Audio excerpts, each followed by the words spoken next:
el tema que queremos tratar, el título del mensaje de hoy es Peligro, ¿qué es lo que está en juego? Y para eso les voy a pedir por favor que abran sus Biblias en la epístola del apóstol Pablo a los Gálatas, capítulo 3, versículos del 1 al 5. En las pasadas semanas vimos primeramente el trasfondo, como a manera de trasfondo, como Pablo le estaba hablando a los Gálatas de su experiencia en el concilio de Jerusalén. Como primeramente cuando Pablo y Bernabé estuvieron en Jerusalén, en el concilio de Jerusalén, fueron recibidos con las doctrinas de la gracia, ¿verdad? A través de Cristo Jesús. En medio de unos tiempos donde muchos discípulos lo que querían eran judaizar, volver a la ley. Pero entonces la semana pasada discutimos cuando Pedro vino a Antioquía, se encontró con Pablo y estuvo en Antioquía. Él notó que Pedro estaba delante de los gentiles, se estaba portando como un gentil, pero cuando venían los de la ley, cuando venían los que querían judaizar, ¿verdad? Pues entonces su comportamiento cambiaba radicalmente. Y nosotros discutíamos la semana pasada acerca de la necesidad de una autenticidad en nuestro andar en el Señor. Si Dios te reveló, si Dios te ha mostrado, si esto es lo que Dios, a través de las Sagradas Escrituras, Dios se ha mostrado y se ha revelado, esto tenemos que andar y no nos debemos a carne ni sangre. Y entonces, hasta ahora veíamos el relato de Pablo sobre sus experiencias. Y en el Pablo comienza en el capítulo 3, versículos del 1 al 5. Y ese es el pasaje de hoy. Lo primero que dice es: oh Gálatas insensatos, ¿quién os fascinó para no obedecer a la verdad? A vosotros, ante cuyos ojos Jesucristo fue ya presentado claramente entre vosotros como crucificado. Esto solo quiero saber de vosotros. ¿Recibisteis el Espíritu por las obras de la ley o por el oír con fe? Tercer versículo. Tan necios sois, habiendo comenzado por el Espíritu, ¿ahora vais a acabar con la carne? Versículo 4. Tantas cosas habéis padecido en vano, si es que realmente fue en vano. Aquel pues que os suministra el Espíritu y hace maravillas entre vosotros, ¿lo hace por las obras de la ley o por el oír con fe? Padre, en esta mañana te pedimos que tú nos hables por el poder de tu Santo Espíritu y que tu palabra convenza nuestros corazones. Que tu Santo Espíritu abra y taladre a nuestros corazones, Señor, para unas vidas transformadas por ti. En el nombre de aquel que es sobre todo nombre. Amén. Amén. Vemos aquí en este pasaje, lo podemos partir en tres partes. Primero, Pablo dirigiéndose a lo que es la reprensión, una amonestación. Luego vemos Pablo lo que tiene que ver llegando al fondo, tratando de llegar al fondo de la situación. Y tercero, Pablo está apelando a lo que es la parte de la experiencia. Y vamos a trabajar brevemente en esas tres partes. Primero, la reprensión. ¿Saben una cosa? Pablo está dirigiéndose a los Gálatas. Gálatas insensatos. En otras palabras, qué estupidez o idiotez has cometido. Eso es lo que quiere decir. Y no es estupidez ni idiotez que se refleja en la inteligencia o falta de inteligencia de los Gálatas. No, no tiene que ver con eso. Tiene que ver con los Gálatas en una falta de discernimiento, del ejercicio del don de discernimiento de la verdad.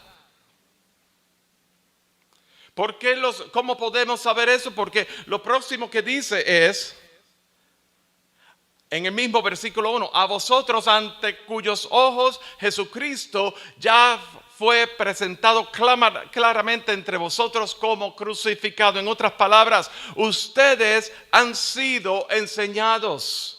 Ustedes han recibido el Espíritu Santo. Ustedes han recibido la verdad. Ustedes han experimentado la vida en el Espíritu. Ustedes han experimentado la verdad del glorioso evangelio sobre sus vidas. Entonces, en base a eso es que les dice, qué estupidez o idiotez, Gálatas insensatos. La iglesia del Señor, incluyéndome a mí, no estamos ajenos a caer en esto. La palabra dice, el mismo apóstol Pablo nos advierte de que teniendo comezón de oír, vamos tras nuestras propias concupiscencias. O sea, buscamos aquellos que nos da ese cosquilla al oído. Teniendo comezón de oír. Pablo está tratando de llegar al fondo. ¿Por qué el retroceso? Fíjense lo que dice, de vivir en el espíritu a vivir a la carne. Retroceso de vivir en la fe a vivir por las obras. Retroceso de vivir bajo la gracia a vivir bajo la ley. ¿Por qué? ¿Por qué? Y es importante que tengamos en mente. Y lo tercero, Pablo está apelando a la experiencia. Y no es que la vida cristiana se sostiene solamente en base a la experiencia. Tener una teología, por decir así, y teología, yo quiero calificar la palabra teología. Teología es el estudio de Dios, del carácter y atributo de Dios. Eso es teología. Y teología, la teología que estamos hablando es la teología bíblica, donde suscrito de las Escrituras, traído de las Escrituras, podemos ver, Dios se muestra, lo que a Él le ha placido mostrarse para nuestros tiempos, para nuestra vida, lo podemos ver a través de las Escrituras. Y el Espíritu Santo lo que hace es vivificar lo que está escrito y hacer vida el texto. ¿Me doy a entender? Vuelvo otra vez. Pablo está arguyendo aquí que acerca de si recibimos el Espíritu por las obras de la ley o por el oír con fe. La fe viene por el oír y el oír por la palabra de Dios. Pero espérate, hermano, pero usted, yo también he leído en las Escrituras que dice que Pablo diciendo que la letra mata y el espíritu vivifica. Sí, porque si tú agarras la palabra, el texto, tal y como está escrito, sin el espíritu abriendo, desdoblando el libro y abriéndolo ante tus ojos, es pura letra. Es la palabra, el espíritu, y les refiero a Primera de Juan capítulo 5, cuando tenga una oportunidad. La palabra y el espíritu, y ambos están de acuerdo. Tú no puedes divorciar el espíritu. Hay mucho sector de la iglesia del Señor que divorcian el tema del espíritu de la palabra.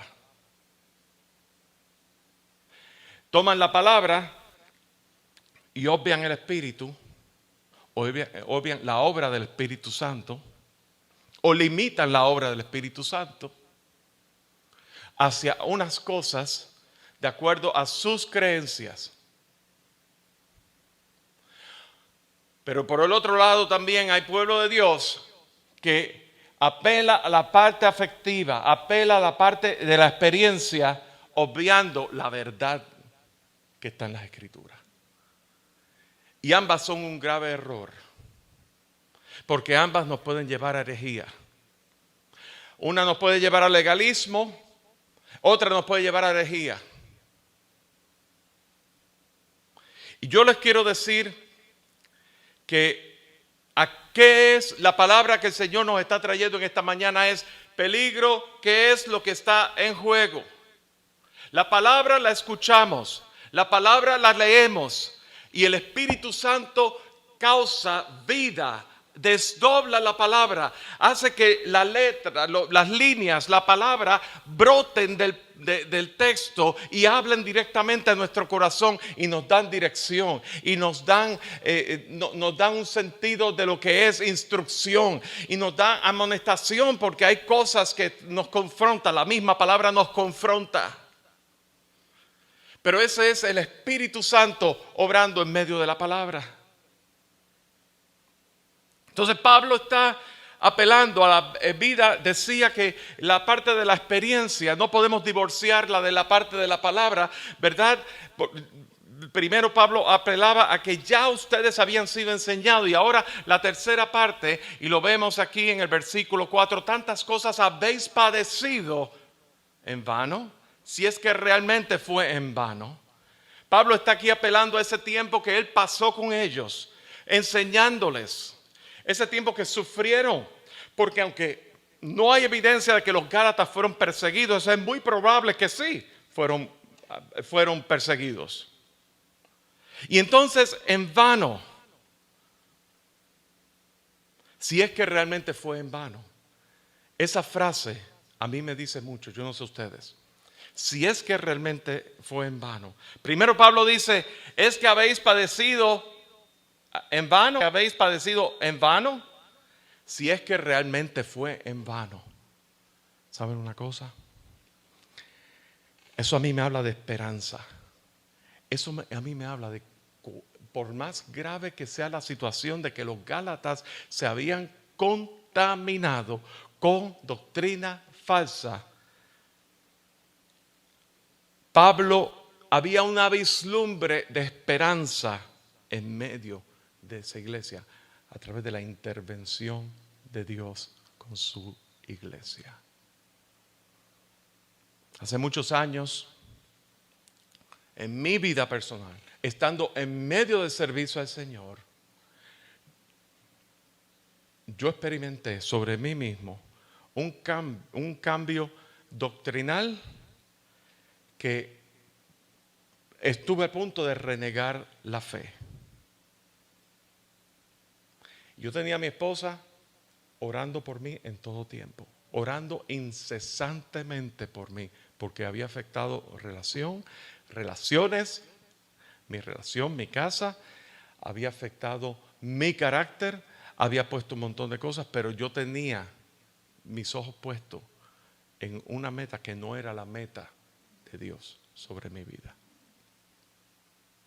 Así que por eso que yo les puedo decir de primera mano de que ninguno de nosotros está exento. Y yo me recuerdo que fue justamente el día 29 de enero del 2006, el día de mi cumpleaños, que ese día fue como que Dios fue mi cumpleaños en lo natural, pero fue como que Dios despertó. Oh Pepito, insensato, qué estupidez o idiotez has cometido.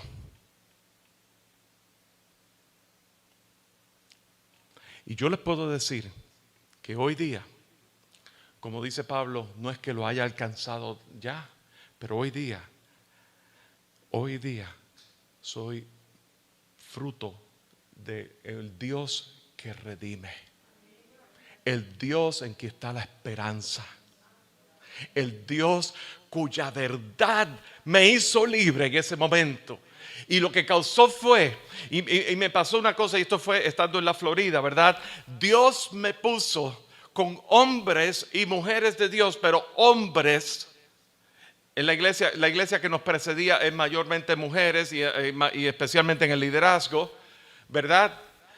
Pero Dios me puso hombres en mi camino que estuvieron conmigo orando, que estuvieron conmigo apoyándome, que estuvieron conmigo intercediendo, apoyando en ese proceso de restauración, que tuvieron también, porque esto se puede volver adictivo, entrar en cosas, en la avaricia. En el caso mío era la avaricia y el poner tu mente en cosas, en ganancias y ganar más, cuando por un lado tenía mi mente así en esas nubes y por otro lado mi casa se estaba destrozando. Fíjense una cosa, y queremos considerar los motivos por los cuales nosotros podemos desviarnos de la verdad. Y a la luz de este pasaje que estamos hablando específicamente. Primeramente, vemos enseñanza falsa. Los falsos maestros. Los falsos maestros que lo que hacen es, van con sus agendas, sembrando confusión y llevando a la iglesia al desorden espiritual, pero también trayendo conmoción en medio de nuestras vidas, llevando nuestras vidas tratando de apartarnos de todo lo que es la verdad de Cristo. La falsa enseñanza. Y esa falsa enseñanza, ¿verdad? Como viene de una manera tan sutil. No estoy hablando de términos vamos a poner las cosas claras, vamos a hablar acerca, porque hoy día también en la iglesia, en muchos sectores de la iglesia, cualquier cosa que no sea el enfoque doctrinal de esa congregación específico, o el enfoque teológico de esa congregación específica, cualquier cosa que sea fuera de eso, ya se llama falsa doctrina. Yo no estoy hablando de matices. Yo no estoy hablando, por ejemplo, vamos a usar ejemplos. Hay personas que dicen que si tú realmente eres salvo, tienes que hablar en lenguas. Eso en ningún sitio lo dicen las escrituras. Al contrario, la palabra dice, no todos hablan en lengua, no todos profetizan, no todos sanan. Así que, pero hay sectores de la iglesia que se agarran de eso, de que si tú eres salvo, eso es la evidencia de salvación, que tú hablas en lengua. O hay sectores de la iglesia, y no vamos a discutir esto en detalle, que piensan que una vez tú eres salvo, tú eres salvo para siempre y que no se puede perder la salvación. Y otros sectores piensan que tú puedes perder la salvación. Y tenemos, en Comunión de Vida, tenemos una postura específica sobre este tema en específico, que a discutirlo en otro tiempo. Pero eso responde a tradiciones teológicas que se han venido heredando, que ha llegado hasta nuestros días. Y podemos ver en una misma congregación personas con distintos puntos de vista en ese sentido. Hay veces que tenemos distintas persuasiones denominacionales, todos tenemos distintos trasfondos. Algunos de ustedes son pentecostales, de trasfondo pentecostal, otros son de trasfondo bautista, otros vienen de la iglesia católica. Y eso Dios, ¿verdad?, nos quiere llevar a la centralidad de las escrituras, porque Dios no nos llamó a ser pentecostales.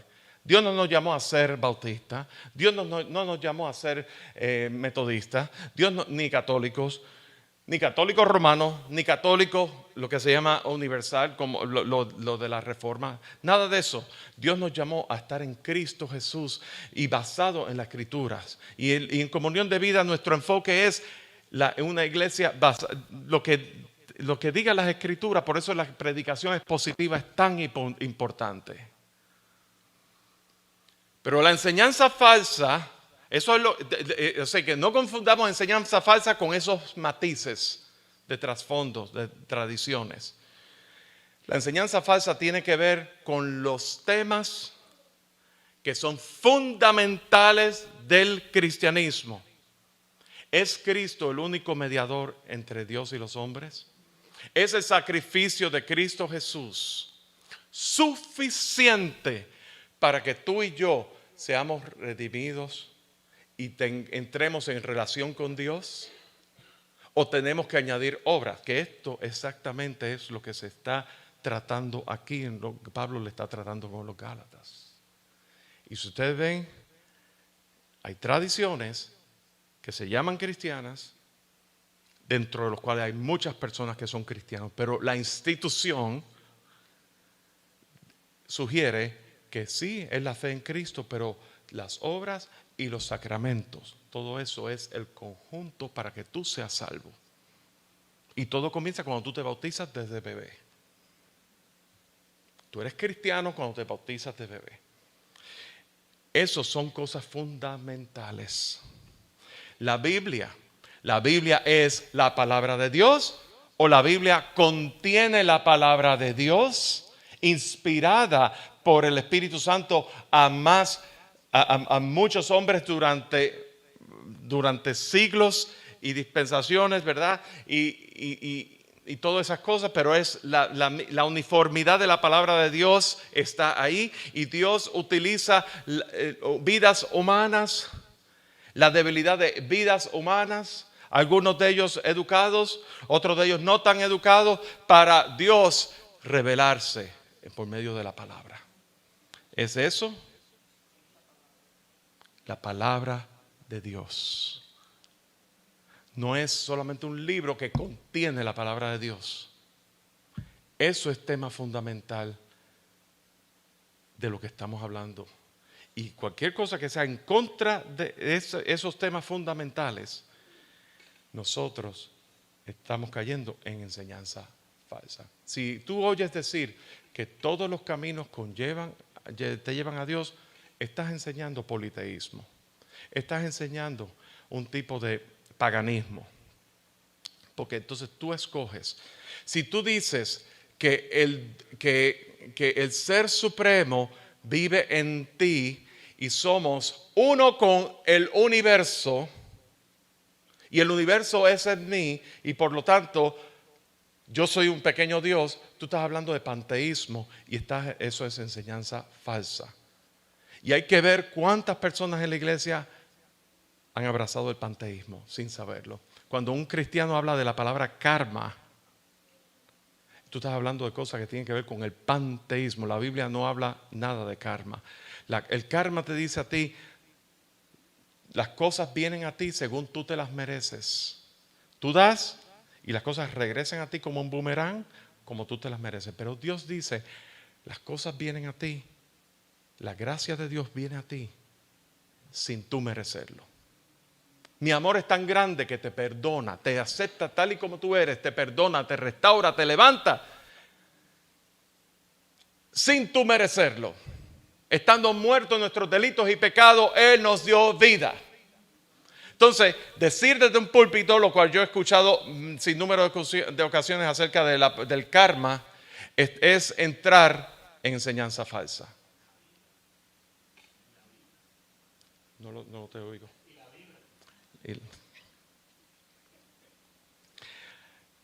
Sí. Ya. Tercero,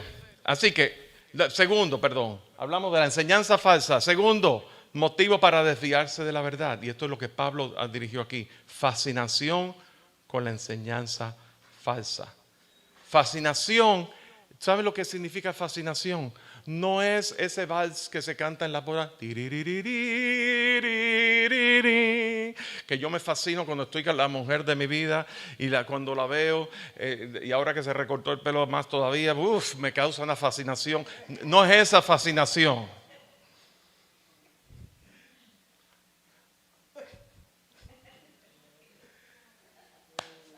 No es esa la fascinación. ¿Saben lo que es la fascinación? La fascinación es un embrujamiento.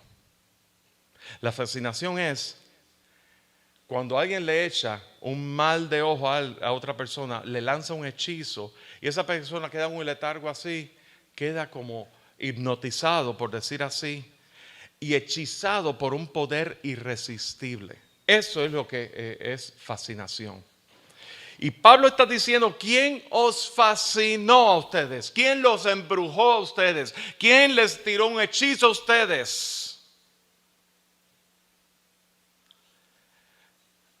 Para no obedecer la verdad.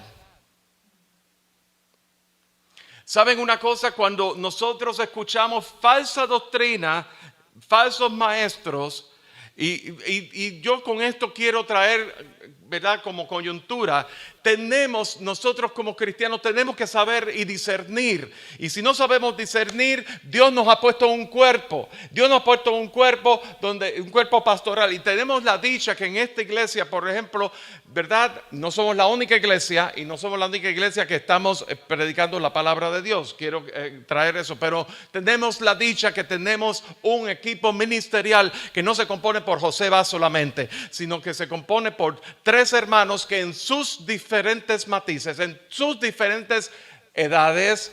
Rafael, yo sé que me estás viendo, perdóname, pero bueno, yo no estoy diciendo nada, tú eres el más joven aquí, ¿ok? Y en sus diferentes trasfondos y en sus diferentes culturas. Tenemos un cubano recién llegado de Cuba, tenemos un puertorriqueño recién llegado de Puerto Rico, tenemos otro puertorriqueño que hace 30 años y casado con una cubana que hace 30 años vino aquí y mi visión cultural ha cambiado en muchas cosas. Y eso no me hace a mí un flip-flopper, esa es la realidad. Y cuando ustedes lleven aquí muchos años, van a ver que cuando regresen a sus países, van a decir, oh, te has tomado la Coca-Cola del olvido. Ya vives como allá, porque ya tu entorno es distinto, tu contexto es distinto. Pero eso es lo menos importante aquí. Lo más importante es que tenemos trasfondos distintos y tenemos ese estar rozando el uno con el otro. Yo quiero que ustedes sepan que nosotros nos reunimos aquí periódicamente y estamos orando continuamente y estamos en ese roce para buscar la unidad en la palabra. Eso trae sanidad, eso trae salubridad a la iglesia, eso es importante.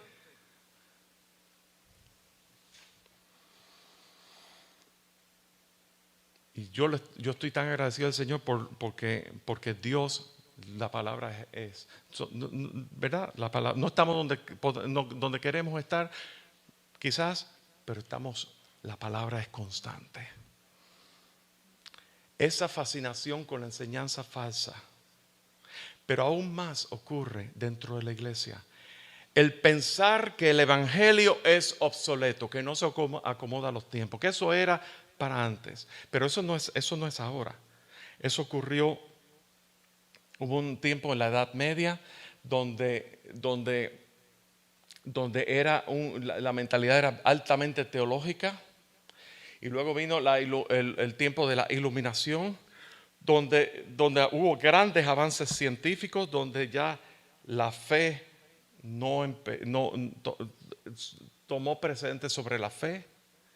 Y esas cosas fue, verdad, y muchos científicos que fueron iluminados, pues ellos pudieron ver, espérate, yo no puedo divorciarme de la fe completamente porque la fe está confirmando la ciencia. Vemos a Pascal, por ejemplo, un gran científico, un gran fisicista, que él era también teólogo. Pero en la cultura prevaleciente se desplazó el tema fe y se puso en antítesis con la ciencia. Y eso llevó dándole más adelante, ¿verdad? El tiempo de la época barroca, la época clásica, la época del romanticismo, que en las artes pues se ve, en el romanticismo es la parte emocional precediendo toda la razón y todas esas cosas. Y vemos que a principios del siglo XX ha habido un deterioro en lo que tiene que ver con los valores, con personas ¿verdad? Con personas como Sigmund Freud, Nietzsche, filósofos que lo que básicamente trajeron fue el existencialismo. Y todo eso nos ha traído hasta aquí. La enseñanza falsa, la fascinación con la enseñanza falsa y el pensar que el evangelio es obsoleto. Y en la iglesia, muchos sectores de la iglesia necesitan, número 4, buscar de una nueva revelación. ¿Y cuánto de eso hay? Y ahora tenemos los medios sociales, que es lo que muchos se alimentan de los medios sociales, de lo que cualquier persona que tiene acceso a los medios sociales, a los canales de YouTube y Facebook, predican sin contexto, sin conocimiento, pero como lo dice fulanito y sutanito, pues ya le damos autoridad. Y como usan mucha gráfica y todas esas cosas, ya tienen autoridad. ¿Qué es lo que está en juego? Esa es la pregunta. Es la salud espiritual de la iglesia y las almas de los hombres y mujeres que la componen. Eso es lo que está en juego aquí. Y Pablo constantemente en sus cartas vemos que él está hablando con celo.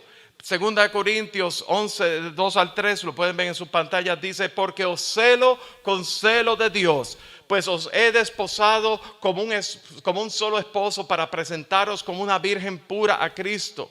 Pero temo que como la serpiente con su astucia engañó a Eva, vuestros sentidos sean de alguna manera extraviados de la sincera fidelidad a Cristo. Peligro. ¿Qué es lo que está en juego? Está en juego la verdad. Está en juego la salud de la iglesia. Está en juego cuando nosotros quitamos los ojos de Cristo y los ponemos en otras cosas. Es primero idolatría. Y segundo, estamos apartándonos del fundamento de aquello de lo cual nos trae raíz y estamos anclados.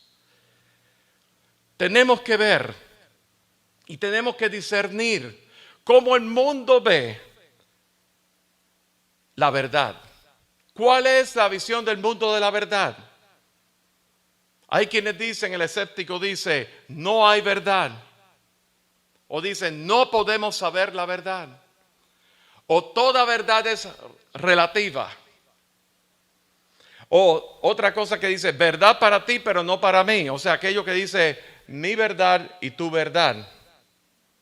¿Ustedes lo han oído decir? Esa es mi verdad. Nadie tiene la verdad. Y en estos tiempos del posmodernismo, la negación de la verdad absoluta es lo que impera hoy día. Y vemos que eso está pasando no solamente a nivel de nuestro andar en el cristianismo, vemos a nivel político también, vemos a nivel de la prensa también, vemos a nivel se ha creado una burbuja de visión del mundo basado en falsedad o medias verdades, que es lo mismo a falsedad. Hay un espíritu de confusión. Y esa confusión lo que trae es destrucción y lo que trae es división.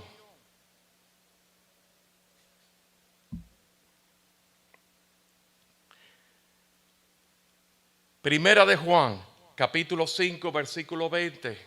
Escuchen bien esto.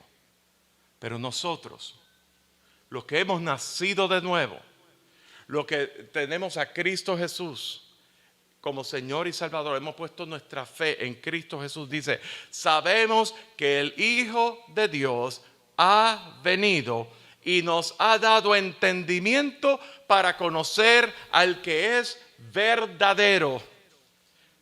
Y estamos en el verdadero, en su Hijo Jesucristo. Este es el verdadero Dios y la vida eterna. Entonces hay que considerar aquí qué es la verdad. La verdad es decir las cosas como son. Decir las cosas en una representación clara y objetiva de la verdad. O sea, cuando digo clara, es que no hay líneas finas. No hay una máscara en el medio para ocultarla. No, es una representación clara, pero al mismo tiempo es objetiva, donde indiscriminadamente de tu trasfondo cultural, indiscriminadamente de tu nacionalidad, indiscriminadamente de cuál fue tu denominación o en qué denominación te criaste, si tú eres nacido de nuevo, somos uno en Cristo, la sangre de Cristo es contigo y conmigo, por lo tanto somos miembros en particular del cuerpo de Cristo, de la gloriosa iglesia universal por la cual Dios derramó su sangre en Cristo Jesús, en la cruz del Calvario, y el pueblo redimido por la sangre de Cristo Jesús. Y entonces podemos ver, aunque haya diferencias en matices y en culturas y en sabores, podemos ver una representación clara y objetiva, porque la verdad, lo que es para mí la verdad es la verdad para ti. Eso es objetivo. Lo que es subjetivo es que es mi verdad y tu verdad. ¿Me doy a entender aquí? Nuestra cosmovisión, que es los lentes a través de los cuales, ¿dónde está? Les voy a enseñar algo. Esto está mejor. Los lentes a través de los cuales vemos el mundo. Nuestra cosmovisión, eso es nuestra cosmovisión, ¿verdad? Si esta cubierta tiene tinte en el medio para protegerme del sol, los lentes a través de los cuales yo veo el mundo que me rodea va a tener un poquito de tinte para protegerme del sol. Si tiene un rayazo aquí, como lo tiene, pues los lentes a través de los cuales veo el mundo va a tener un pequeño, va a ver las cosas medio viradas así.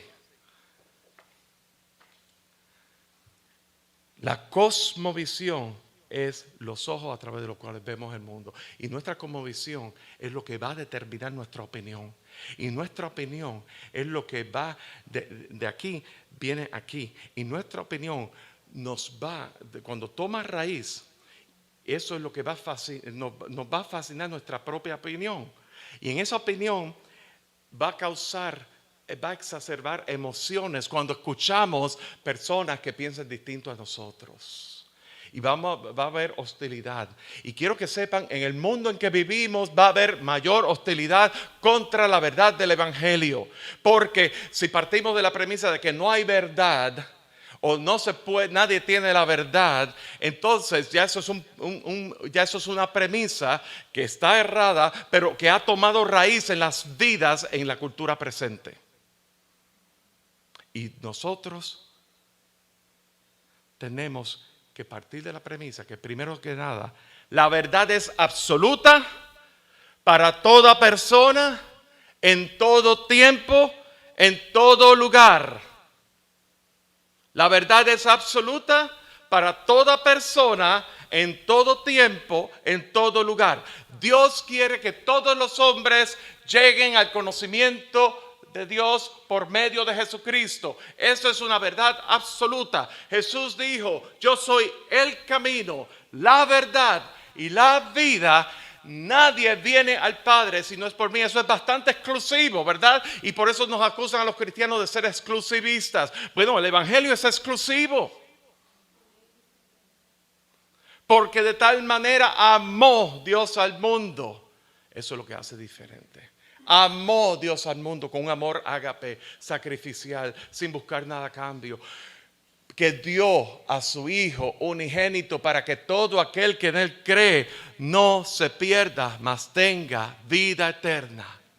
De manera que el peligro inminente que Pablo está dirigiendo aquí a los Gálatas, que se extiende a nosotros, es: lo que está en juego aquí es la salud de la vida de la iglesia, la salud de la verdad y las almas de los hombres y mujeres que componen el cuerpo de Cristo. Y ante tal, ¿cuál va a ser nuestra postura como iglesia del Señor? Primero que nada, vemos aquí que la salud espiritual de la iglesia ocurre en la medida que nosotros protejamos la pureza de la verdad bíblica. Tenemos que discernir.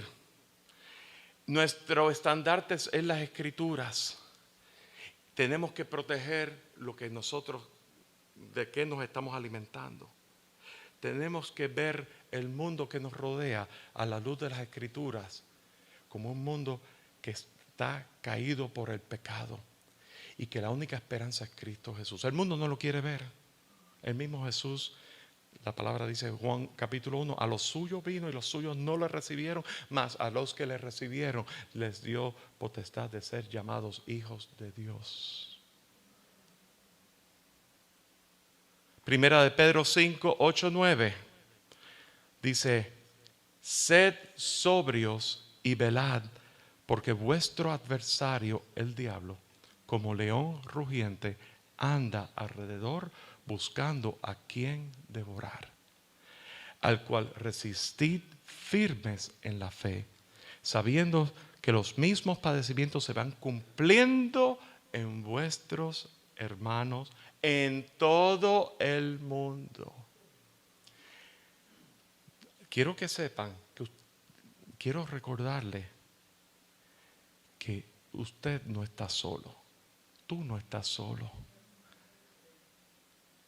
No estamos solos. Ustedes pensarán, pastor, líder, él tiene un poquito más de... No. Esto aplica para mí también. Es más, les voy a decir más. Para los que estamos en ministerio, los ataques vienen con mayor contundencia. En maneras bien sutiles de tentaciones, en maneras bien sutiles de ataques personales, en maneras bien sutiles de la salud. Por ese lado fue que el Señor me ha venido atacando a mí. El Señor no, el enemigo. El Señor a mí no me ataca. En el área de la salud. Por esa, y todo buscando maneras. Y hay veces que uno piensa que las cosas están así como un oasis de momento, y cuando menos te lo esperas, ¡pángana!, viene un ataque en cualquier manera. Ya sea personal, ya sea en salud, ya sea en tentación. Sed sobrios y velad. ¿Saben qué una cosa? Por mucho tiempo yo estuve, yo les puedo decir por mí, por mucho tiempo yo estuve padeciendo de insomnia. ¿Y qué es lo que usualmente hacemos en los mundos de la tecnología cuando tenemos insomnia?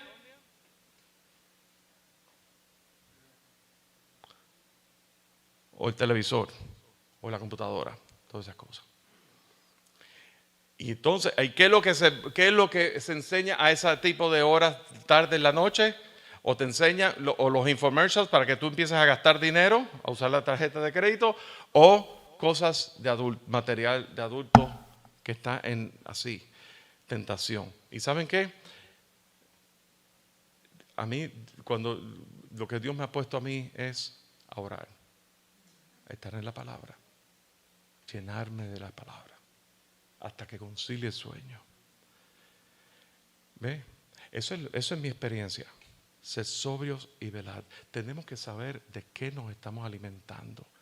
Les voy a decir una cosa. Anoche Julio me mandó un texto con un video de un cantante secular de mi país, del mundo de la música urbana. Y yo les digo una cosa. Tenemos los cristianos. ¿Cuántos cristianos están escuchando esa basura de música cuyo contenido va totalmente en contra? Aquí ninguno, yo espero, pero yo les puedo decir, cantidad de personas, no, eso es entretenimiento, eso está bien. Todo aquí, viene aquí y después viene en la ejecución. Así es como el enemigo funciona. ¿Saben cómo se cambia la filosofía y el punto de vista, la cosmovisión de una nación completa? Con paciencia. Lo dijo un ex agente de la KGB en la Unión Soviética, que vino y desertó y vino a los Estados Unidos. A nosotros no nos importa tanto la respuesta inmediata. Nosotros nos toca la generación. Y empezamos por las escuelas.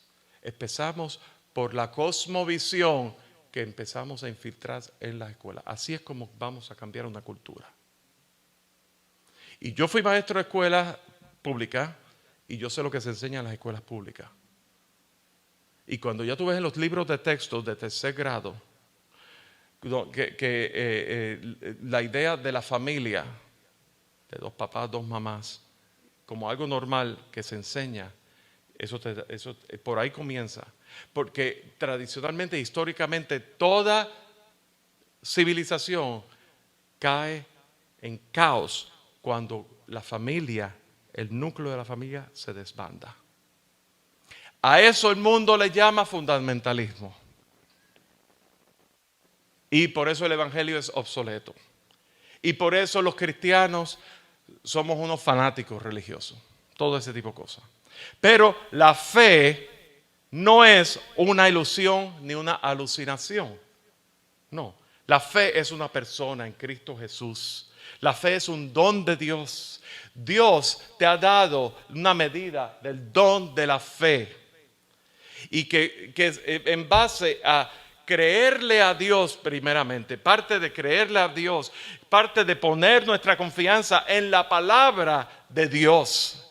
Creerle a Dios, confiar en la palabra de Dios y luego la vida activa del creyente en la fe, el andar del creyente, puesto los ojos en Jesús, mirando nuestro entorno y Señor, yo dependo de ti día a día. Señor, yo te doy gracias por hoy. Yo oro por hoy para que hoy tu gracia me sostenga. Y a eso, en 1 de Juan capítulo 5, 13 dice, estas cosas os he escrito a vosotros que creéis en el nombre del Hijo de Dios, para que sepáis que tenéis vida eterna y para que creáis en el nombre del Hijo de Dios.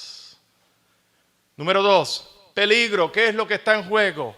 La salud espiritual de la iglesia, las almas de los hombres y mujeres que en ella lo componen, la verdad. Y entonces, ¿qué vamos a hacer? Dijimos primero de proteger la pureza de la verdad bíblica, y lo segundo es la salud espiritual de la iglesia ocurre en la medida que proclamamos la pureza de la verdad bíblica, exponiendo la realidad, desenmascarando la falsedad a la luz de la realidad y trayendo las cosas ocultas a su fin para ser mostradas como son. Eso es lo que hace la palabra de Dios. Eso es lo que hace el evangelio. Yo soy la luz del mundo. El que en mí viene no permanecerá en tinieblas, sino que tiene la luz de la vida. Y la luz de la vida ha venido a ti para que tú alumbres en medio de las tinieblas de un mundo lleno de tinieblas que necesita oír la verdad de Cristo. Ya estamos terminando. Tercero, peligro. ¿Qué es lo que está en juego? ¿Qué es lo que está en juego? La salud espiritual de la iglesia, las almas de los hombres y mujeres que la componen y la verdad. ¿Y cómo vamos a hacer? Dijimos, protegiendo la verdad, proclamando la verdad y ahora defendiendo la pureza de la verdad bíblica. Hay muchos cristianos que dicen, ay, pero no podemos entrar en contiendas. Pero si leemos la epístola de Judas, los versículos 3 y 4, yo les insto, es una epístola tan pequeña de una sola página. O lo pueden leer en 20 minutos, pero cuánta verdad hay ahí.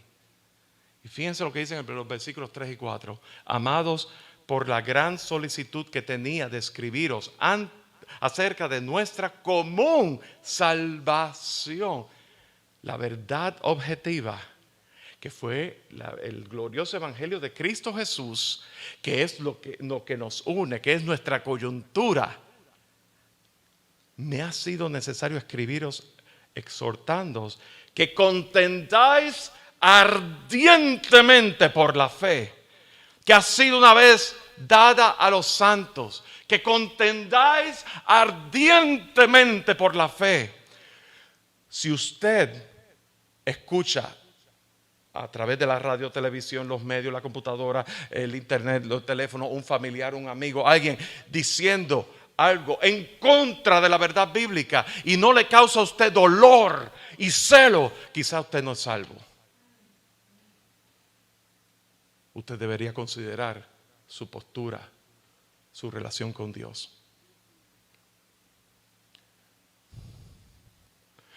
Porque el valor de nuestra salvación nos tiene que llegar al punto de tener celo por la verdad, celo santo por la verdad, celo ardiente por aquello que es puro, por aquello que es de Dios, para que Dios sea un celo santo por la gloria de Dios en la faz de Jesucristo. Y que no hay otro camino, no hay otro Dios dado a los hombres que Jesucristo el Señor. Y fíjense lo que dice en el versículo 4. Porque algunos hombres, ¿por qué vamos a contender ardientemente por la fe? Porque algunos hombres han entrado encubiertamente. ¿Quién os fascinó para que no obedecieras la verdad? Encubiertamente, los que desde antes habían sido destinados para esta condenación. No se trata de la persona en específico, se trata del espíritu que trae esa persona de falsedad, de falsa doctrina. El espíritu de mentira. Hombres impíos que convierten en libertinaje la gracia de nuestro Dios y niegan a Dios, el único soberano y a nuestro Señor Jesucristo. Judas 3 y 4. Defender la pureza de la verdad.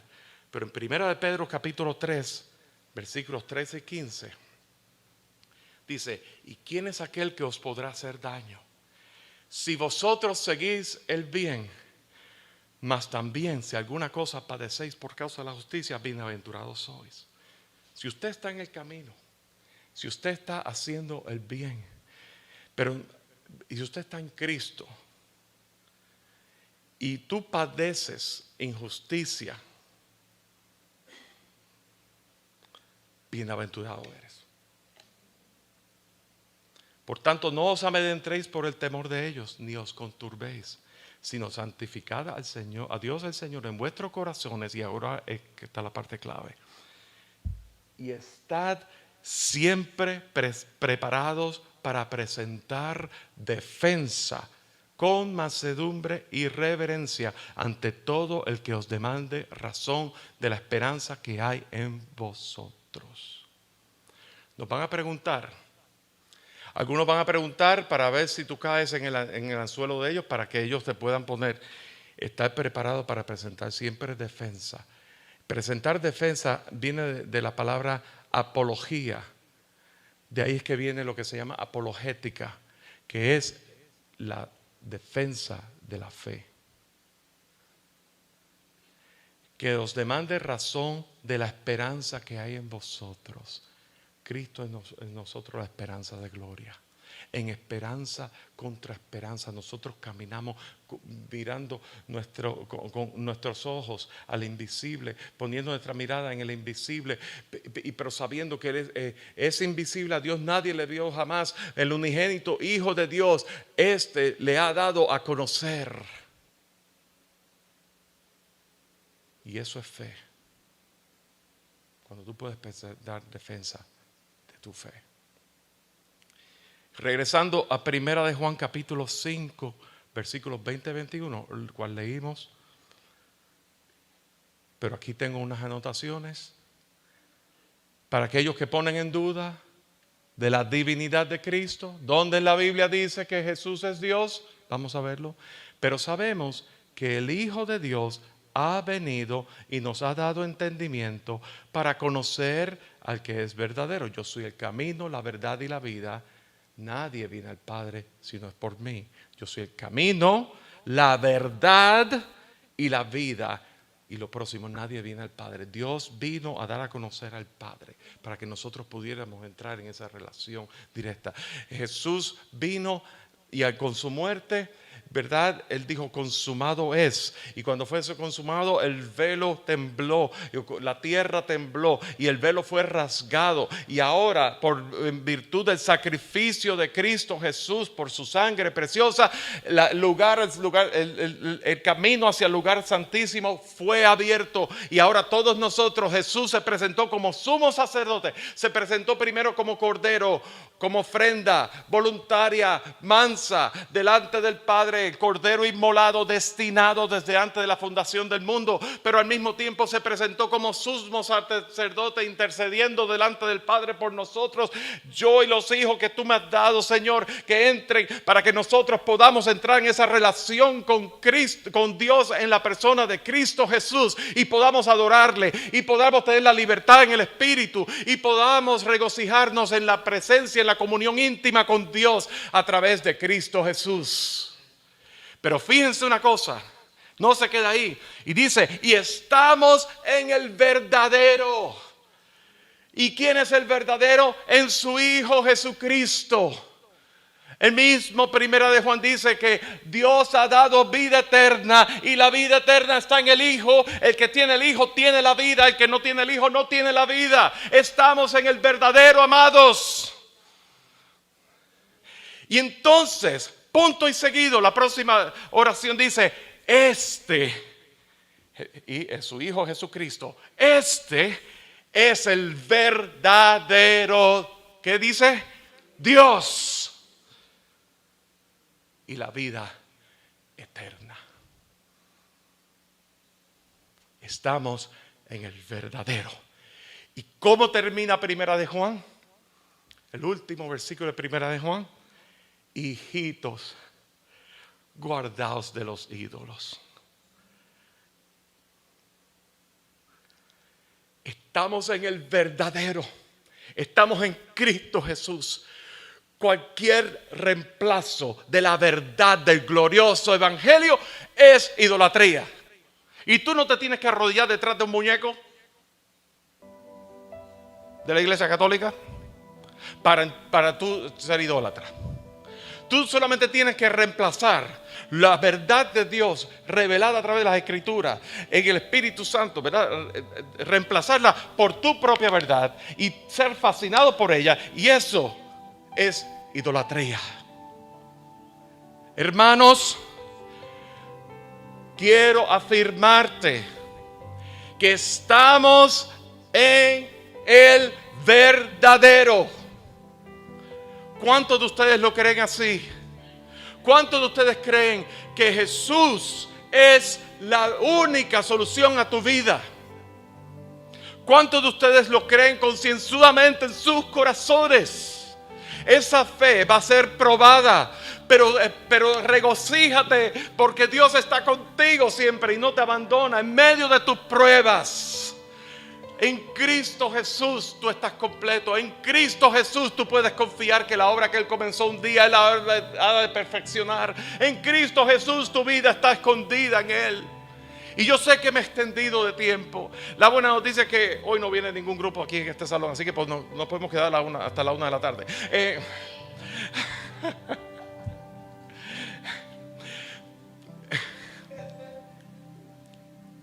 Pero cuán glorioso es saber en quien hemos creído. Iglesia del Señor. Iglesia del Señor. Iglesia del Señor. Lavada y limpiada por la sangre de Cristo Jesús. No me digas que tú no estás capacitado, capacitada. ¿Sabes qué? La unción que está en ti es la que te enseña todas las cosas. La unción que está en ti, al tú recibir a Cristo Jesús como Señor y Salvador, Él puso su Santo Espíritu, te selló con su Santo Espíritu. Eres propiedad de Dios. Y entonces, en la medida en donde, como te encuentras ahí, en la medida de fe que Dios te ha impartido hoy, no la que te va a impartir mañana cuando te vayas a meter en un instituto a estudiar. No estoy hablando de eso. Es bueno estudiar, no lo tomen a mal. Pero no es eso. Esa es la medida de fe que Dios imparte cuando tú estás caminando en Él, estás dependiendo de Él, estás arraigado en Él, arraigada en Él, entonces Dios te va a usar en esa medida de fe. Y ahí, y sepas que Dios te ha puesto en un cuerpo. No es solamente creerle y recibirle, es que Dios nos ha puesto en un cuerpo, en esa coinonía. Y la coinonía abarca más allá de comer juntos, la parte social, de abrazarnos. Y nena, qué lindo el recorte que tiene. Y qué sé yo, y mira, esa camisa te queda bien, mira, te traje esta camisa para ver si te sirve. Entonces, eso es bueno y lo vamos a seguir haciendo, pero no es eso nada más. Es la coinonía de saber que la vida de Cristo fluye a través de cada uno de ustedes. La presencia de Dios está aquí. Dios está aquí. Dios está aquí. Deja de estar buscando a Dios en otros lugares. Dios te ha puesto en su cuerpo, en Cristo Jesús. Deja de estar buscando otro evangelio, porque si alguien predicara otro evangelio se ha llamado anatema. Deja de estar buscando algo más obsoleto, algo menos obsoleto, algo más relevante a la cultura de hoy día. Todo eso es defectuoso y todo eso va a caer. Deja de estar buscando las apariencias. Busca la pureza de la verdad. Protégela, proclámala y defiéndela. Padre, en el nombre de Cristo Jesús, delante de ti estamos, confiando en ti, dependiendo de ti en todo tiempo. Señor, llénanos, Señor, de ti, de tu misma esencia, Señor. Llénanos, derrama tu gloria, Señor. Señor, que nuestra vida, que podamos estar, como dice en Ezequiel, caminando y cubiertos en el río de Cristo, Señor, arropados en tu misma presencia, Señor. Señor, dirigidos por ti, Señor, dependiendo de ti continuamente, Señor. Señor, en esta hora, bendice a tu amada iglesia por toda la faz de la tierra, Señor, y que hagamos firmes la vocación y el llamado.